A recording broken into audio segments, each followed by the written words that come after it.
की जय, धरती माता की जय, स्वर्ग नगरी तीर्थधाम विलायत कला की जय, आप सभी पवित्र जनों की जय।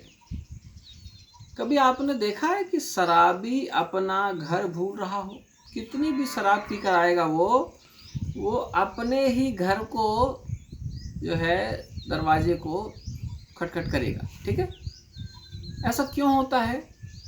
उसके दिमाग में, जबकि वो किसी से भी लड़ाई झगड़ा करके आ रहा है, किसी को गाली दे के आ रहा है, किसी के साथ में बहुत सारी गतिविधियां करके आ रहा है, लेकिन घर क्यों नहीं भूल रहा? बाकी लोगों से बात करने भूल जाता है। लोग कहते हैं कि अरे यार तुम कल गाली दे रहे थे, तुम हमको। बोले अरे मैं शराब पिया था, ध्यान नहीं दिया, गलती हो गई। लेकिन दरवाजा खुलवाते समय बहुत ध्यान देने योग्य बात है, उसको अपने घर का दरवाजा बहुत अच्छे से तय है, मालूम है कि ये मेरा ही घर है। मतलब उसके दिमाग में कोई चीज सेट है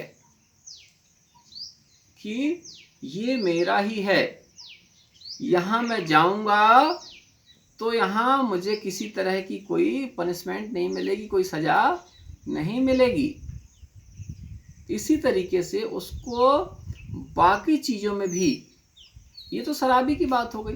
जो शराबी नहीं है उसके लिए भी एक उदाहरण ये है कि बिल्कुल शराबी की ही तरह नशे में लिप्त होने के बाद भी आप अपने उद्देश्य से मत भटकिए।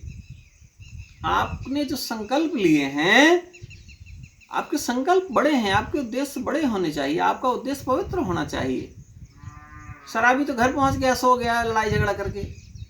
आपका उद्देश्य ये है कि मैं इस संसार में जो आया हूं ना, तो टाइम पास करने के लिए नहीं आया हूं, मनोरंजन करने के लिए नहीं आया हूं।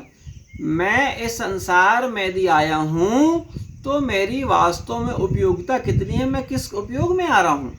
यदि मैं किसी एक व्यक्ति को भी जीवन, स्वामी रामकृष्ण परमहंस जी ने विवेकानंद जी का जीवन बदल दिया। अकेले एक व्यक्ति का जीवन बदला ना उन्होंने, लेकिन विवेकानंद जी के द्वारा पूरे समाज में बड़ा अच्छा संदेश दिया गया। बिल्कुल यही स्थिति किसकी जैसी है?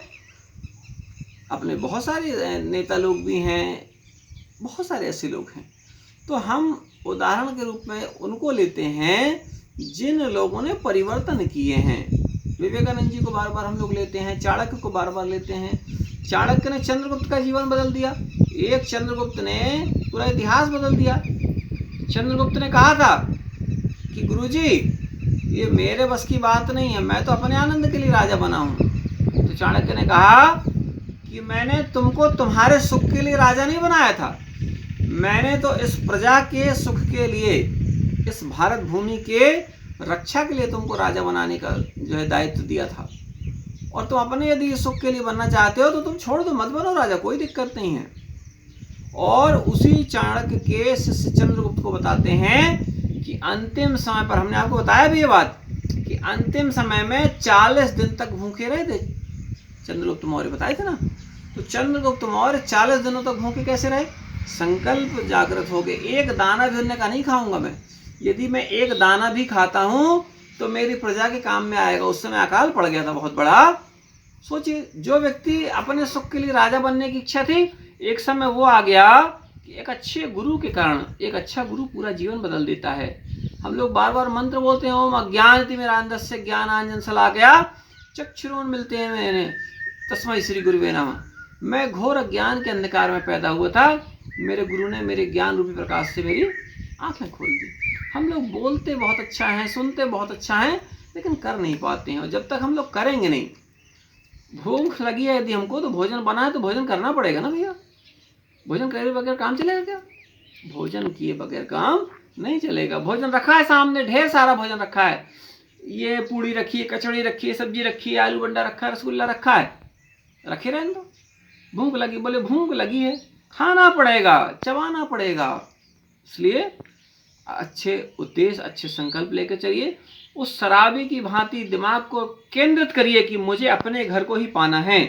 बोले धरती माता की जय, भद्रकाली माता की जय, आप सभी पवित्र जनों की जय।